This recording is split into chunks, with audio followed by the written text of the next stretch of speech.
Puzzles are a lot of fun when you have all the pieces and you know where they go. I mean, who doesn't love a good peg puzzle? The cow goes in the cow shape, the pig goes in the pig shape, easy peasy. But as we get older, puzzles can become a lot more difficult. Like the time my family poured out a 1,000 piece winter puzzle. The picture on the box had snow everywhere. All I saw was a pile of puzzle pieces that all looked the same. How would we ever put this puzzle together? But everyone was like, "We've got this. We've got this." That may have been true about that winter puzzle, but the truth is, we don't always say we've got this. In fact, we face difficult circumstances that are way bigger than what we can handle. And that's why we want preschoolers to know that we can trust in the Lord with all our hearts and know that God's got it. Week 1, we will look at a few of the pieces of Moses' story.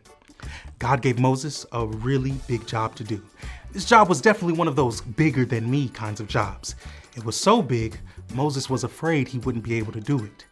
After a talk with God at a burning bush, Moses began to believe that he could trust God because nothing is too big for God. Nothing is too hard for God. God's got it.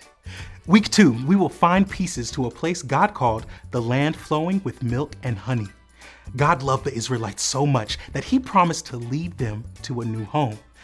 This home would have all the food they would need. But how would they find their new home? God shows up in a big way, like in a pillar of cloud and pillar of fire kind of way. And God shows his people the way to go. God never leaves them. God stays right in front of them, morning and night, because God's got it. Week 3, we will switch to a different puzzle of a man named Elijah, a widow, and her son. Elijah trusted God, but it hadn't rained in a really long time and there was no food to eat. God told Elijah to go to a town and find a woman there who had food for him. Elijah told the woman that God said her flour and oil would not run out. The woman trusted God no matter what, and just like God said, Elijah, the woman, and her son had food every day because the flour and oil did not run out. Once again, God's got it. We will end the month with week 4 with a king named Hezekiah.